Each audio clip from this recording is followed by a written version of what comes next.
you know, I was listening to a Joe Rogan podcast this last week, and there was a guy there who'd done a bunch of psychedelic experimentation, and they were asking, well, do you really dial into something other, out there, or is it just chemical? And the guy was like, well, I don't want to downplay that term. It's just chemical. Everything's chemical. It's all chemical. So, and I think that's sort of the way that I view, medication, is that every thought we have is a chemical reaction, is a chemical process. And so, yes, medications, addition of chemicals from the outside in, can affect those chemical processes. But we also, with our own will, change and affect those chemical processes. Placebo is us changing the chemicals that are going on in our brain and in our body. Training yourself to notice good things and not bad things changes your brain. I believe that I changed my brain chemistry through a process of practice and a process of focusing on the cone over the crap. So medication works, but I would have been fine if I had to stay on it. So glad that I have trained myself to be better than that. And I have to be fair that I, for many years, didn't try very hard to get off it. There's all these things and all this research. You can go to Karpo's site. Maybe you can pop it in the chat room if he's still here. And he talks a lot about the science of happiness.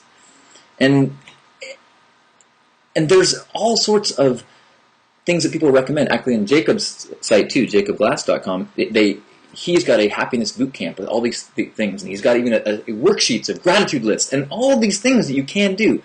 And so if you are struggling and you're unhappy with the way your brain works, and you're just doing medication and you're not doing gratitude lists, you're not exercising, you're not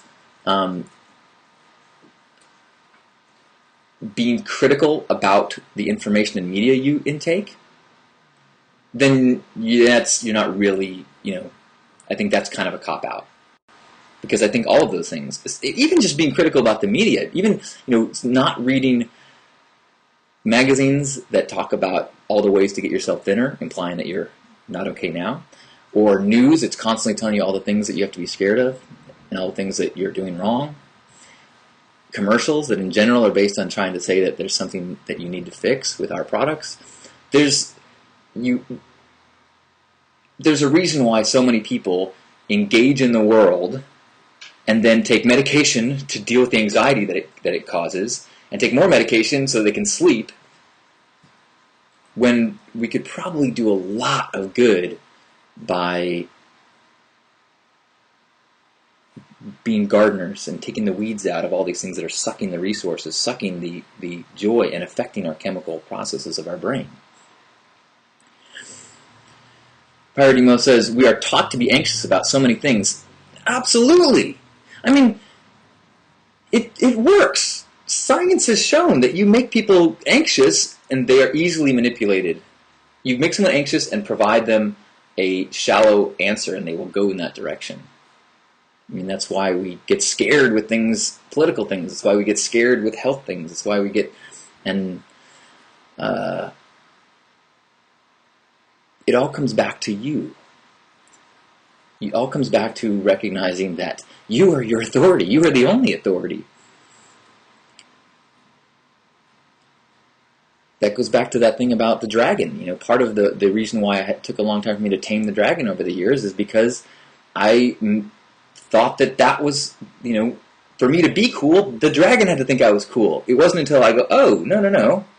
All of my self-identity comes from here, then the dragon becomes a puppy. Oh.